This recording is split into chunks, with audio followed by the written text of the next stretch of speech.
Welcome back to the channel, guys. It's Parker with Backyard Barn Finds, and today we're down here in Tennessee hunting classic cars in the rain. I got my buddy Mike with me. You guys might recognize him from a couple past videos. The guy's place that we're supposed to go to has a whole bunch of Trans Am project cars for sale, and he has some finished cars for sale as well. What we're gonna do is learn about these vehicles because they're not cars that I come across very often, and they are extremely rare.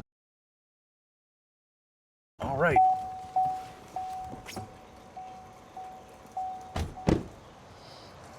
Well, hello. Hey.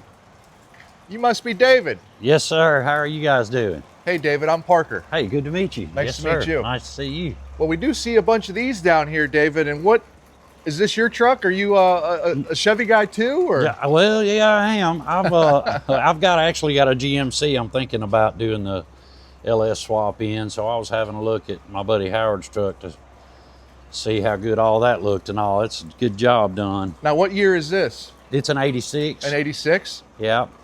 Man, I actually tried to buy this truck. It was near my house and I couldn't get it, and Howard knew the family and ended up with it, so I didn't get a shot at it. But he's known about this truck his whole life. So I heard you were the Trans Am guy. Yeah, come on around and have a look. Okay, cool. Yeah, I got a few. Oh, you got a couple G-Wagons here and everything. Yeah. Oh, there's one right there. That looks like, what, a 79? Yeah, 79, 10th anniversary. Oh my goodness. And so, David, how did you end up into Trans Ams in the first place? Oh, well, back when I was young, I was actually a service rider at the Pontiac dealership where I grew up down in Tuscaloosa, so I always had a fondness for them. My dad was a Buick guy, but Buick didn't have anything like a Firebird, so one drive and I was hooked. So well, I was told basically that you have a whole bunch of project cars here. I can see a couple of them over there. Yeah. This looks like maybe a 74 Super Duty right here. Yeah. But I personally am here to learn from you. Okay. And what I figured we could do is, I see you have some second gens right here. Do you mind taking us? Do you have a 70, and we could start at a 70? Yeah, kind of work our way through the years. Because as a Camaro guy, I know a lot about Camaros, but you don't see the early Trans Ams very often. And why is that? Well, there was only they only made about 3,100 Trans Ams in '70. Only 3,100. Wow. Yeah, okay. so there never was a whole lot of them. Of course, the Firebirds were real popular and formulas and everything, but the Trans Ams were a little more rare. Now, so this is a 70, and to my understanding, they only made the 70s in what, 2 different colors? And Lucerne they were blue, all like, this car's white with a blue stripe, you know, like that kind of look, and then the other was the Lucerne blue with a white stripe. Yeah. And what engine options were they in 1970? All the 70s were all Ram Air 3 400s. Ram Air 3 400s. Yeah.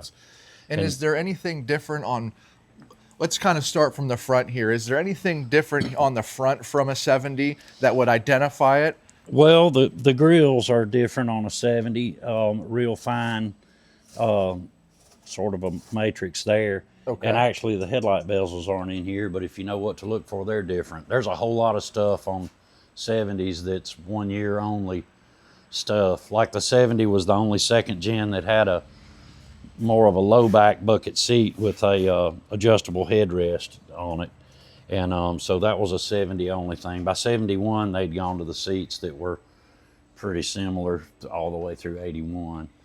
Now, Mike over here sent me actually a picture of this car they were looking at, and he said that this was some sort of baseball player's car or something like that. Yeah. This car came new from Clearwater, Florida, and it was Ray Corbin, ended up a pitcher for the Minnesota Twins. Buddy of mine got those off eBay. Pretty neat. But yeah, so we don't know. On it, right? Yeah. So we don't know if it, so it didn't even have a console. The only options it had was a radio, AM radio, and then the air conditioning, and they made you get tinted glass, soft ray glass with the air. So you had to get tinted glass with the air. Yeah, if you got air. So pretty rare sort of a stripper, I guess, except for the air. But Now, does this one have, you said it has the original engine to it? I do have the original engine, yeah. That's not what's in there. It's got a correct type engine in it now, but I was able to round up and get the original matching numbers engine for it. Do you mind if we open Sure. the hood up here and take a look? This, it doesn't have the inner fenders in it and stuff. I got the interior gutted. So it was sort of a stalled restoration, I guess, when I got it. You know, it'll run and drive around under its own power, but you know, obviously it needs to have everything done to it. So Now, is this one for sale, David? yeah, I guess. You know, the smart move is to finish it. You know, it'd be worth a whole lot more, but And this kind of car is worth 6 figures plus whenever it's done. should is be. that right? Yeah, should be. Yeah. With the original numbers matching engine. And yeah. I get what you're kind of trying to say. There's not really a number on this car. Is there a ballpark that you would kind of be asking for? You know, I don't know. Like it is, I mean, you know, clones and projects are in the 20s and 30s, you know, so it'd have to be at least More than that. you know, yeah, yeah. Because I mean, it's, you know, there's so much reproduction stuff available now, and I've got all the 70 specific stuff that goes on it. It's all on pallets upstairs and tagged and everything. So I've got everything that's correct for it.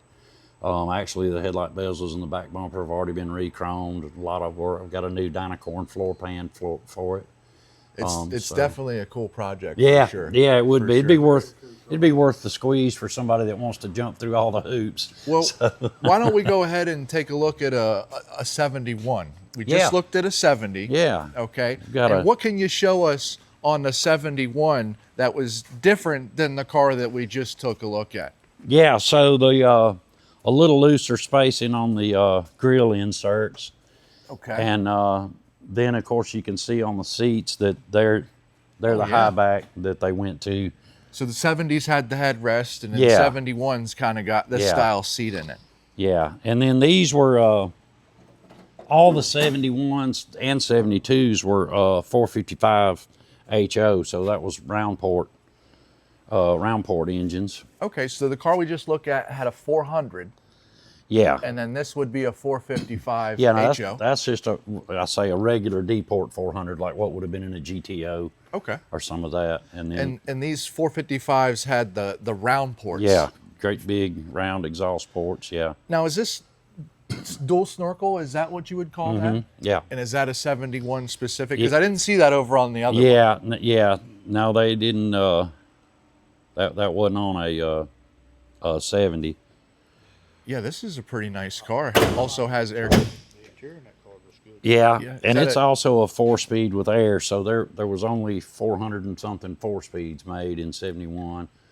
So, and even less with air, and then the Sienna interior, which is, people call it red, but it's not really. I mean, it's No, it's kinda, almost kind of like a cowhide almost. yeah, sort of. Yeah. Oh, there it is with the light on. Wow, that's nice. 4-speed with the air. Now, is Yeah. this something that would be for sale, or is this one of your projects that you plan on keeping? Or No, it would be for sale. I think most of these early round port cars are mostly 6 figures. You know, probably at least in the 90s on it, and okay, on another one I've got there. I just kind of want to give them an overview Yeah. of the whole car. Now, what color could you have gotten them in 1971? Are they Well, still white and blue only? Or They're yes. That's another thing.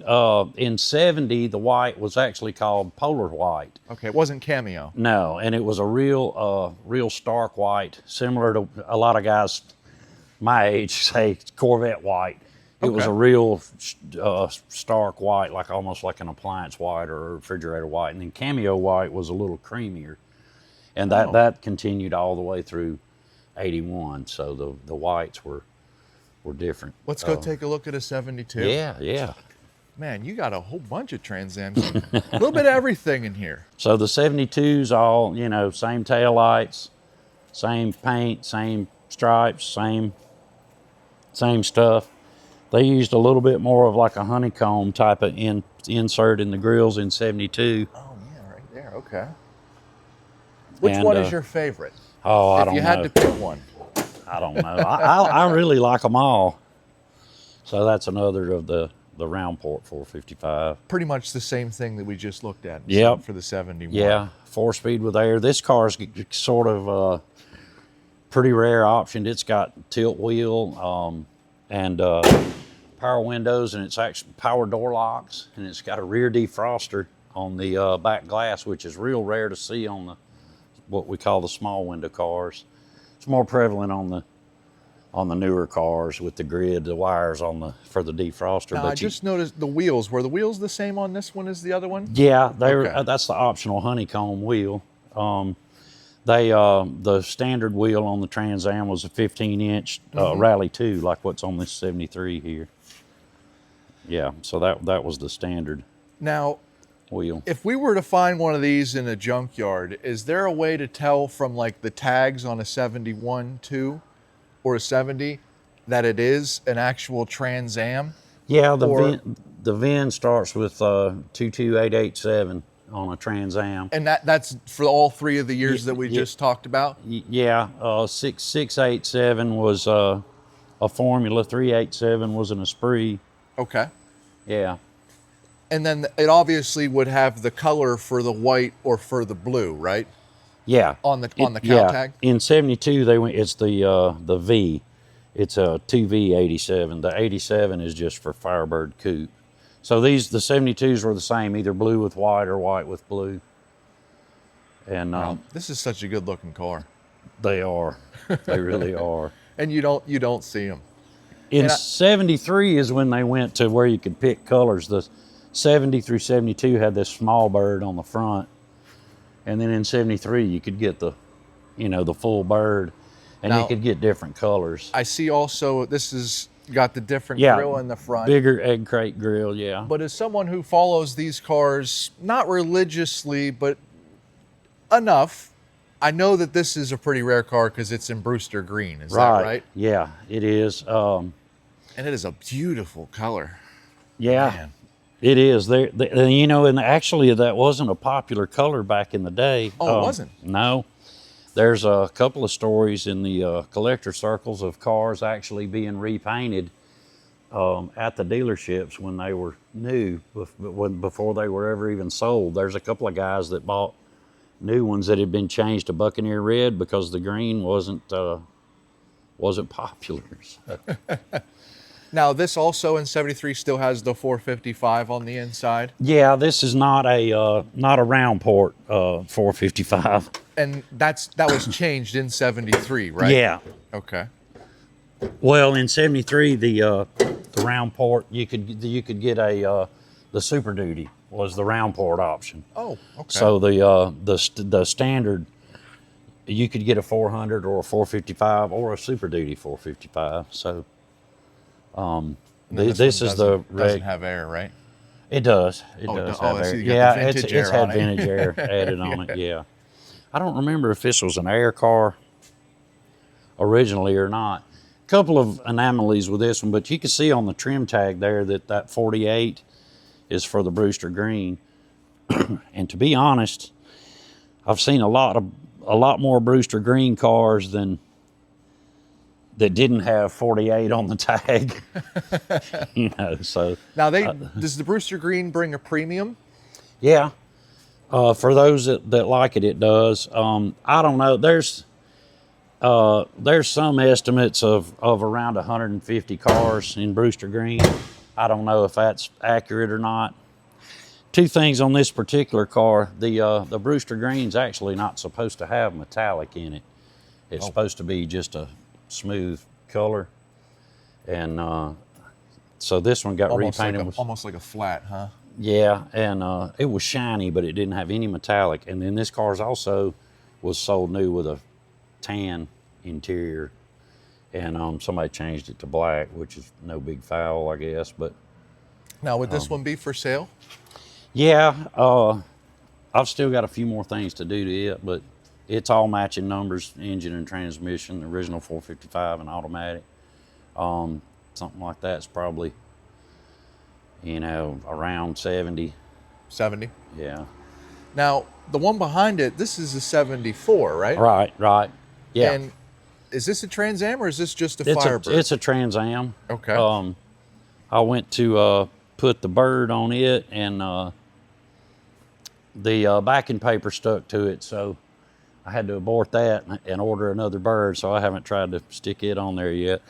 This is so what I call my keeper car. It's got a oh, that's nice. that's the matching numbers 400, but it's been stroked. I guess now it's a Butler 468, but it is the original matching numbers engine. And that's a beautiful And engine compartment for this sure. car was originally red, but I painted it Admiralty blue. That was an available color in '74, and just kind of took some liberties with it to build the car that I wanted. So, Was this your first car? well, my first was a '74. Oh, was your It's okay. long gone, but Okay. And so this is actually, kinda like my a- wife found this about 17, 18 years ago, and Oh, wow. we bought it up in Bell Buckle, Tennessee. Could you get the seatbelts this color in 74, or is that just No. something you added? Actually, I added that. Actually, this what they like, the powder blue on the dash, and see, this car was red and it had a red dash and carpet and console and white seats, what they call a mixed coat interior, which is a little bit rare. But I didn't want red. I always wanted a blue one, so I just kind of took liberties on it. It was a full restoration project, so I just kind of made it the way I wanted it, because I wasn't building it to sell or building it for anybody else. So, Well, now that we got to take a look at this one, why don't we go over there and take a Yeah. look at that 74 Trans Am? And I believe you said this one was a Super Duty. Is that right? it is. And what makes the Super Duty so special in 74? Because I being a younger guy, I was always told that this is the one to have as far as Yeah. the last muscle car that they've made. Yeah, you can see this. So the 74 went to the federally mandated bumpers here. That I don't know if you can tell, but so they had a crash bar in behind there and a big rubber bumper, because they were supposed to be able to withstand a 5-mile-an-hour axe bump, with no damage to the car. For insurance purposes, really. So that's why they went to that. But Pontiac was pretty sneaky. They and there was less than 1,000 Super Duties in '73 and '74. So that was kind of the last gasp of sure enough muscle. And you can see that's the original engine there. If you look at the exhaust ports there, you can see those big old giant round ports that go on them. Now, what would the code be on this? Is there a code on it at all, or Yeah. is it like a W something, or? Yeah. Oh, it's a YS. Okay. Yeah. Right there it is. Yeah. 8. Man, that is. And was this a 4-speed car? Or was this It's an automatic. Automatic. Yeah, pretty well equipped car. It's got. You mind if we take a look on the inside? No, that's at all? fine. It's all the interior's out of it. Oh, okay. But hey, you can have a look.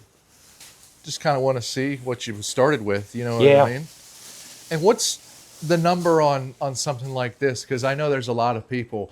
This is one of my dream cars, to be honest with you. Yeah. If I had a Trans Am, I like the 70s, but like for some reason the 74s to right. me just have like that look. Me too. And it's the last year of the small back window.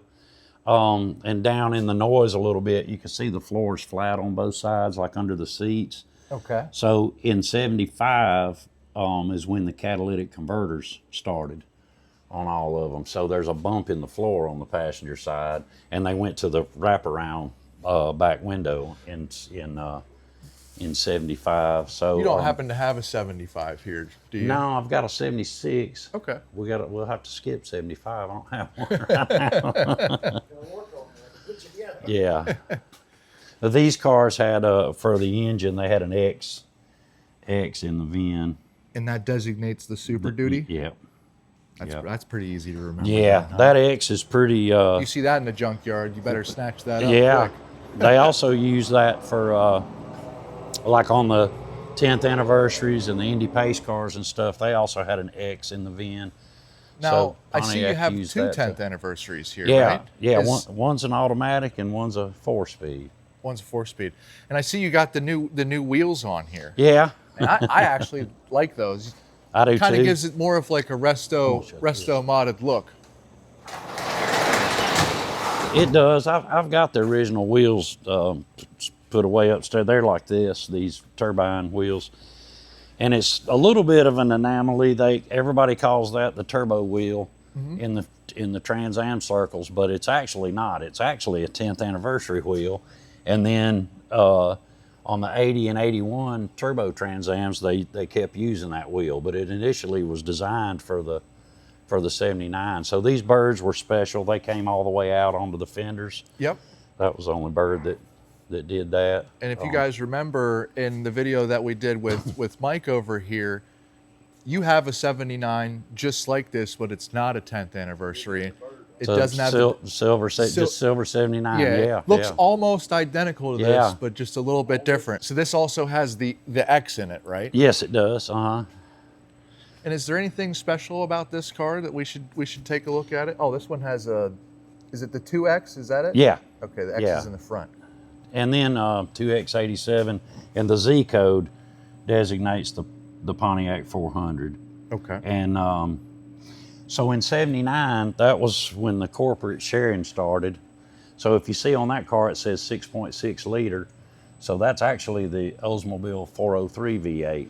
Oh, this is a California car. Well, no, but in 79, that was the only way you could get an automatic was with the 403. Oh, okay. And so they used the very last of the leftover Pontiac 400s that said and they'll say TA 6.6. And that designates that it's the 400, and the only way you could have a 400 in 79 was with a 4-speed. With the 4-speed. So now you'll see shakers badged either way at car shows and stuff, so you can't always, guys will put one or the other on them, and it may not be correct, but you can tell a 403 is a 2X87K, and these are 2X87Z.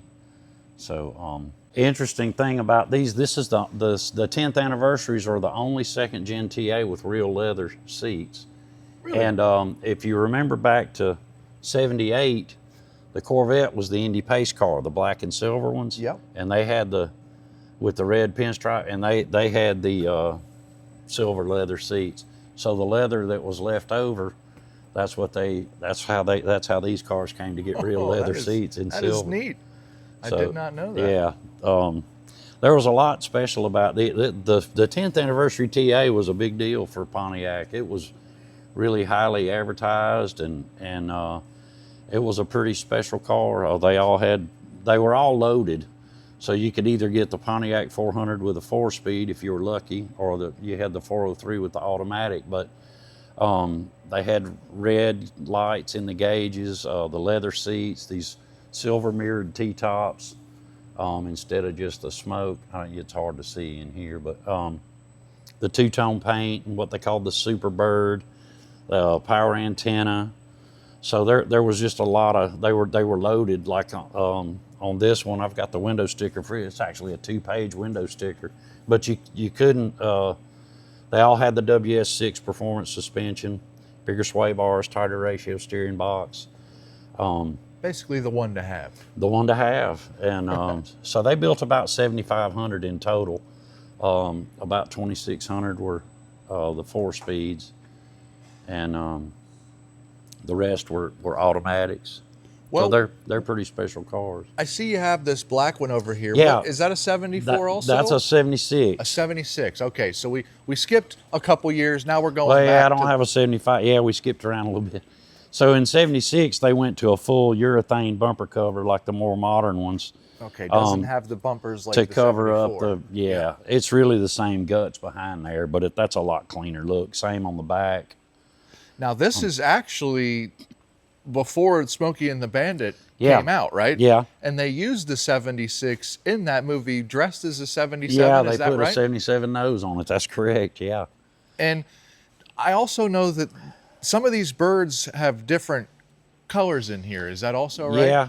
Yeah, it would depend on what color car you got. Like if it was a special edition, Right. or if it was just a regular Trans Am, these colors would change. Yeah. But did they have special editions in 76, or was that? Yeah, this is Okay. and you can see the badge.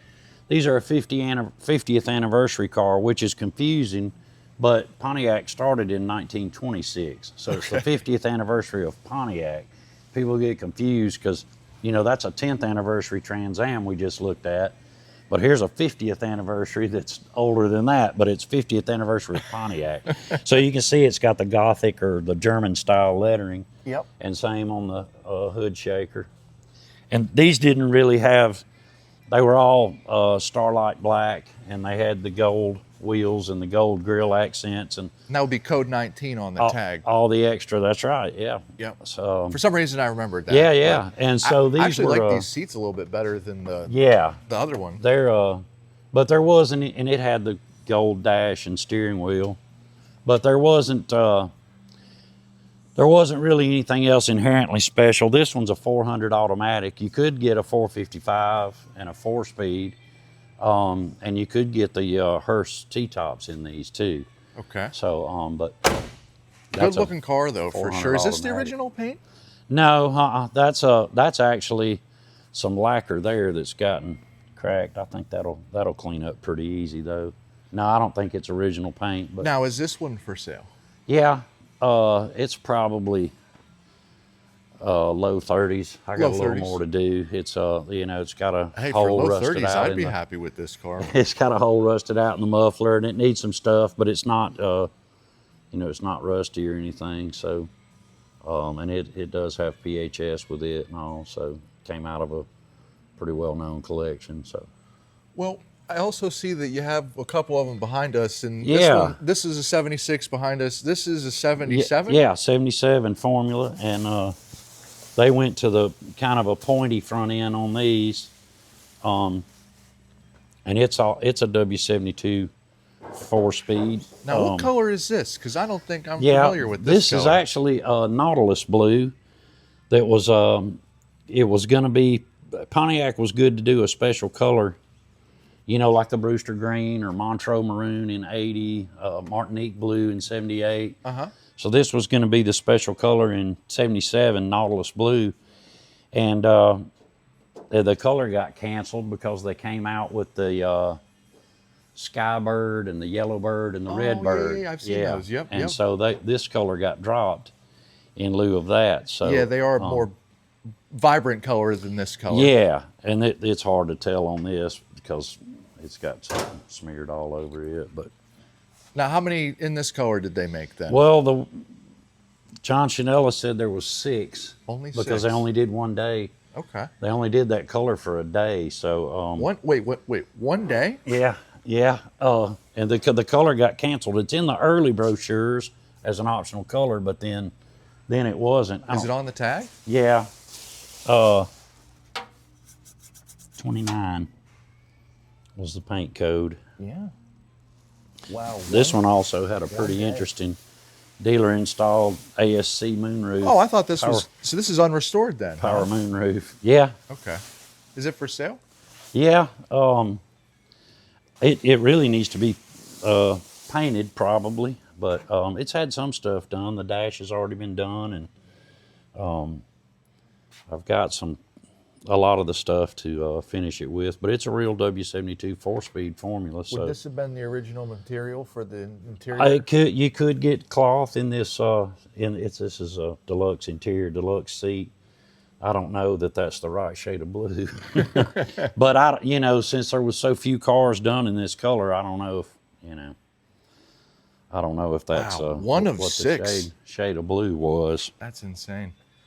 Is this one under this cover anything special then? It's a 78. Oh, okay. Since we're going in order. Yeah, we'll take a look. It's a now this is not a Bandit or an SE. It's just a Starlight Black 78 W72 4-speed. Yep, so it has like the orange on the inside here, and the SEs would have been gold. And it's got the regular lettering, I guess you'd say. On the side here, the Yeah. non-Gothic style. Here's not to skip around too much. That's what the Nautilus Blue's supposed to look like. Oh, that is beautiful. Yeah. Yeah, I definitely see the Yeah. difference now for sure. Looks like it lost its shine or something. Yeah, I think somebody smeared some Poppy's patina or something on Now, it. the difference it's between awful. these two on the front end. Yeah. So a 77 had the honeycomb shape in the grill, and a 78 had the diamonds, I guess you'd say. But not much else different between 77 and 78. Yeah, this is a nice car. And this interior is like kind of almost like a houndstooth then. Yeah. And I don't think that's the right Well, as insert. a Chevrolet. Oh, okay. So this wasn't original. I don't think that's Okay. I don't think that's right. I like yeah. it though. Yeah, I like it. It looks good. And now this doesn't have the gold on the inside. No, of because it's just a 19 black car, and it hadn't been cleaned up or anything yet. But it is all matching numbers and stuff as well. So it's a W72 4-speed, 220 horse. Now you could have got the 403 in this one too, right? If you lived in California, that's what you would have got. That's what you got. I knew that came in a California car. Yeah, starting in 77 actually. In 77. Yeah. Okay. I seen one of these with a red interior in it before, and Yeah. it was a nice car for sure. Yeah. And are these the original wheels or are these aftermarket? No, those are the original 8-inch Yeah, they are. Okay. snowflakes, 15 by 8 snowflakes. And then this has basically the Redbird right here. Yeah. And if it was, yeah, you do. Do you mind if we take a look at that one over there? No, that's fine. Yeah. And it kind of will show the difference between between the special These had editions. the earlier type of bird on it, and then in '79 they had a lot bigger bird. They call feathers or whatever. Let me let this car down so you can see in it. And what year you said this is a 79? 79, yeah. Okay. You can see how the front end changed. Yeah. And these all stayed the same 79 through 81. Now, is this one for sale too, or is this just Well, a personal car you're working on? It's really just kind of been in my collection for several years, but I think I have sold it to a good friend and collector. These are, we call this car trifecta. Oh wow! It's yeah. because it's an SE, so it's a Bandit, if you want to call it that, a special edition, and it's a W72 with a 4-speed and WS6 suspension and all, which was on all the 4-speed cars, but there was only 1,107 made of the SEs with the 400 and the 4-speed. So in 79. in 79, yeah. Wow. Yeah. I didn't know they were that rare. Yeah. And it's got Have you all ever the been on the gold and stuff. what's the cruise that they have where it's only Bandit Trans Ams? The Bandit run. Yeah, that seems like a fun thing to do. It would be. Yeah, I haven't been on it. I'm usually down here. I feel like this would be a good car to take on that. It would. It'd be You know? perfect. Yeah. It'd be the right exact thing for it, for sure. Yeah. Oh, okay. And it says 4-wheel disc brakes here on the handle. Yeah. Thanks, Mike. I never saw that before. I never even knew that was there. That was on the WS6 cars. And that would have been the suspension package. Right. Yeah. So this thing was. Yeah, it was loaded for Yeah. sure. Yeah, it was. So this is the window sticker. Yeah. And that's the build sheet. Where would this have been at in a Trans Am? Typically behind the back seat is probably the number one area. Okay. Number two is under the front seat, but I found them in the A-pillar inside here. Oh, really? I've Okay. seen them everywhere. This was really just a thing for the assembly line so that they knew the options that were going on the car. And if it was something special, like this says Y84, so that's the SE. Oh, that's neat how they did that. Yeah. Special black TA. Yep. Man, this one's And fully then, loaded for yeah. sure. And Big alternator on it. then the W72 performance package, which is the 400 with the 4-speed. and the WS6 suspension. So yeah, it's they were pretty special cars. But also, you see, this car was 9860. So to tell you how special a 10th anniversary was, let's see.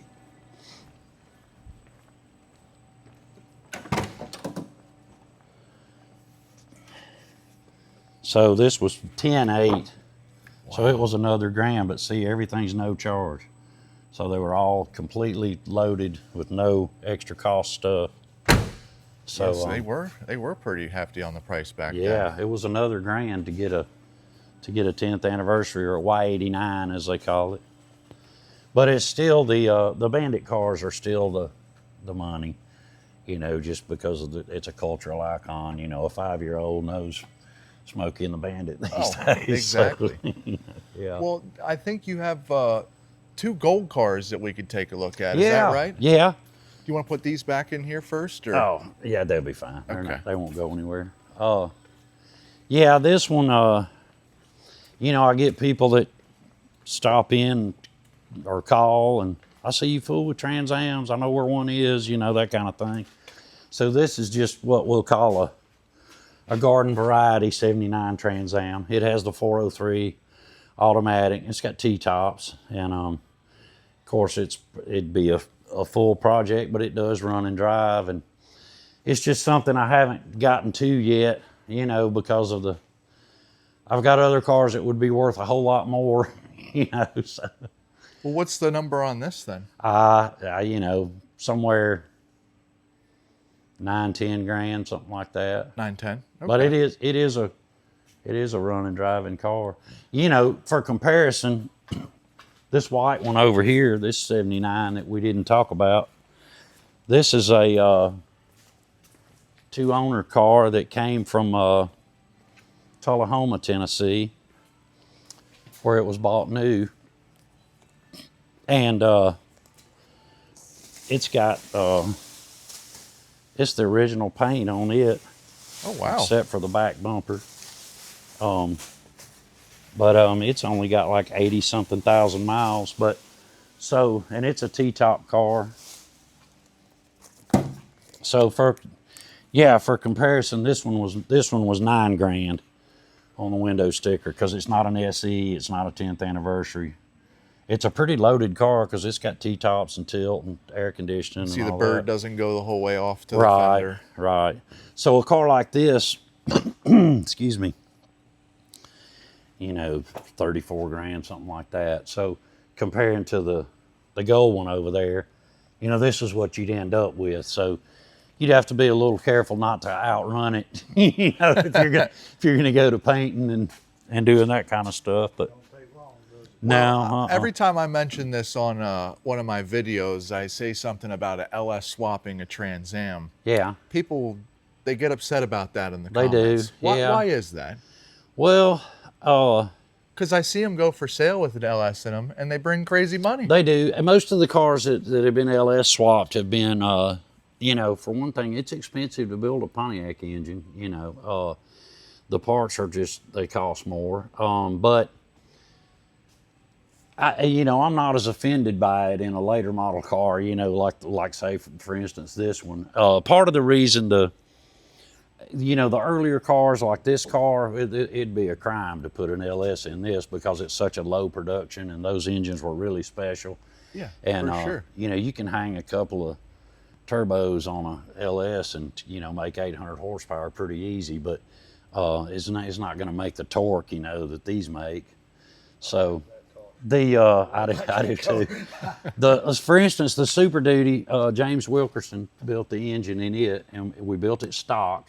We did bump the compression ratio from 8.2 to 8.6, so it got 0.4 increase, and we did use a Ram Air 4 camshaft, which is what Pontiac originally wanted to use in the Super Duties, but it wouldn't quite meet the EPA emissions regulations. So they toned it down a little bit, not all the way down to a Ram Air 3, but they toned it down from a Ram Air 4. So we did use a Ram Air 4 cam, and we did bump the compression just barely, you know, half a point. But that engine on the dyno, you know, not rear wheel, but the engine by itself made 488 horsepower and 594 pound-feet of torque.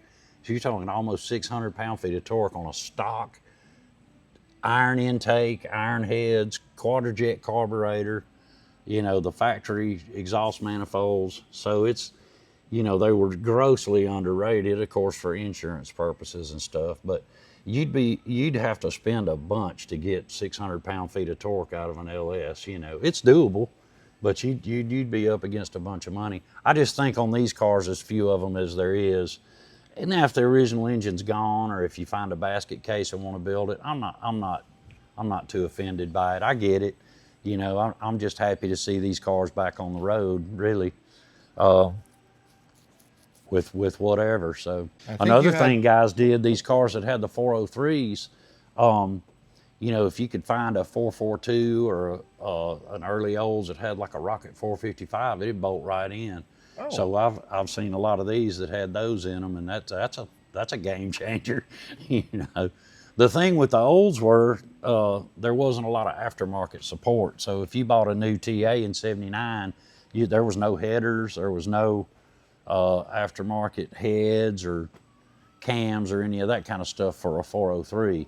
You could do some stuff with a 455, but and you know, Pontiac, of course, if you know your Pontiacs, you can swap heads around and put 455 heads on a 400 or vice versa or whatever. So what was the reason they used the 403 so much? I mean, that was just it was just a readily available. They were really good engines too. They were strong, a lot of torque, and they were good. They're just, the ability to hot rod them past the way they came wasn't really there. So that's why the Pontiacs were really a little bit more favored. But Oldsmobile had that sorted, and of course those were used in Delta 88s and, you know, a lot of the big cars. So it was a good engine, and the Pontiac engine architecture wasn't there to meet all the emissions restrictions that were coming. So that was a big part of that. Now, I know it's raining. Is it raining outside I don't know if it is. Let's look. I've got one more 78 out here that's pretty special. They, no, it's not raining. So these, in 78 only, you could get another, that's an SE, it's a special edition, but it's a gold special edition. Or sometimes in the hobby, as they say, a reverse Bandit. I've been told they're called gold birds. Yeah. Is that a good way to put it too? Yeah. That car has the W72 performance package of the 400 with an automatic, and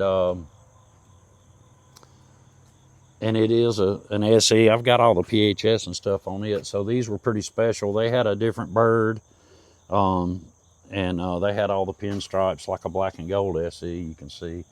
And these had a gold mirrored T-tops on them. Yeah, it is. Which are pretty hard to find, but nevertheless, there they are. And that's a full project, but it is all, the engine's stuck in it, but it's all there, and it's all numbers matching. It's got the correct carburetor and everything with it. And that car, it's worth restoring, but it's probably not something I'm going to get to. So somebody that doesn't want to spend the money or can't spend the money for a different higher level finished car, that's a good jumping in place for somebody. And what's the entry point on something like that? $4,500. $4,500. Yeah. It's worth that just to look at in your backyard. It's right? neat. Yeah. Yeah. David, I just want to go ahead and basically say thank you. Yeah, thank you, Parker. It's a pleasure meeting you. Yeah, good seeing for stopping you by. Mike. Yeah. And I've learned a lot. Yeah. You know what I mean? These are definitely cars that you see them, but you don't really see a lot of them. Yeah. You know, and I just think that basically that this will be kind of like a refresher course for everybody that watches it that might answer a few questions. There's a lot to know, and if I'm wrong, I'm sure somebody will correct you. And I know who those guys are too, but and that's fine. You know, it's a great community. There's a lot of parts available, new and used. We've got Second Gen Graveyard up here in Gallatin, Tennessee. I buy a lot of stuff from him. Mm-hmm. John's a great guy, real knowledgeable on these. and great deals on parts and stuff, and he ships, so he's all the time sending me stuff. And there's a lot of experts online too that know a whole lot more than I do, that know all the facts and figures, and you know, so there's a wealth of info out there. So Well, I know you have a card. yeah, And if they're interested in basically giving you a call, sure, yeah, they can call you at that number right there, the 615-517-7631. yeah. And your company is called Prospect Classic Motors. Yeah, Is that right? That's right, yeah. And you All can right, hang well, on cool. to that in case you see a TA for sale somewhere. Which I probably will. Awesome. Well, David, again, I just want to say thank you. It's my pleasure. Thank y'all for coming. I had a blast. And anytime. I hope you guys had a blast too. Again, my name is Parker with Backyard Barn Finds, and you guys have a great day.